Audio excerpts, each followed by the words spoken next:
ایک عالمی جنگ کے بعد جو دنیا میں ایٹماسفیئر پیدا ہوگا جس پہ آپ دنیا میں سورج کی روشنی اور چاند کی روشنی یا آپ کی زمین تک نہیں آئے گی،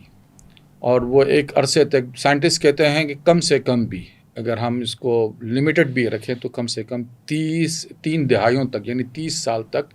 یہ صورتحال ہوں گی، جس میں درجہ حرارت جو ہے 30 سینٹی گریڈ مائنس پہ چلا جائے گا۔ سورج کی روشنی زمین پہ آئے گی نہیں آئے گی 30 سال تک کم سے یہ کم۔ کم و بیش سائنٹسٹ کہہ رہے ہیں۔ اچھا، اس بات کو اگر ہم اس کا کمپیریزن کریں کہ کیا قرآن حدیث سے کوئی ایسی دلیل ہے؟ ہاں بالکل ہے، حدیث میں تو ہے سورۃ فلق کے متعلق من شر غاسق اذا وقب، تو نبی صلی اللہ علیہ وسلم نے حضرت بی بی عائشہ رضی اللہ عنہ کو فرمایا ہے کہ عائشہ اس وقت سے پناہ مانگو جب یہ شر واقب یعنی من غاسق اذا وقب یعنی اندھیری اتنی پھیل جائے کہ آپ کو جو ہے نا پھر کچھ نظر نہ آئے، اس شر سے واقف ہو۔ اب حضور نے یہ فرمایا ہے۔ دوسری طرف جو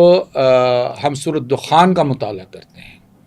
تو سورۃ دخان کو اللہ تعالیٰ نے بالکل صاف الفاظوں میں فرمایا ہے کہ وہ ایک عذاب بن کے آئے گا، یعنی دخان دھواں وہ عذاب بن کے آئے گا، اور سائنسدان بھی یہی کہتے ہیں کہ یہ جو نیوکلر جنگ کی صورت میں جو اسموک پیدا ہوگا یہ ایک عذاب کی صورت میں لوگوں کو آ گھیر لے گا۔ اچھا، 30 سال کا ذکر سائنٹسٹ اپنی ریسرچ میں کہتے ہیں لمیٹڈ ایک بات کر رہے ہیں، یعنی انہوں نے کم و بیش بات کی کہ یہ اگر ہم اس کو لمیٹڈ وار بھی رکھیں کچھ بھی تو 30 سال کا ذکر۔ تو جو حدیث ہے جس میں نبی صلی اللہ علیہ وسلم نے فرمایا ہے کہ چکی چلیں گی، چکی کہتے ہیں جو آٹے گننے کی۔ اچھا ذہن میں رکھے، سائنٹسٹ جب کہہ رہے ہیں کہ 30 سال تک جب زمین پہ روشنی نہیں آئیں گی اور درجہ حرارت -30 یا 40 ڈگری آ جائے گا تو آپ کوئی زراعت نہیں کر سکیں گے، کوئی چیز اگا نہیں سکیں گے اناج۔ تو حدیث اس طرف اشارہ کر رہی ہے کہ چکی چلیں گی، چکی یعنی آٹے کی، گویا کوئی معاشی معاملات کی جیسے بھی کہہ سکتے ہیں آپ۔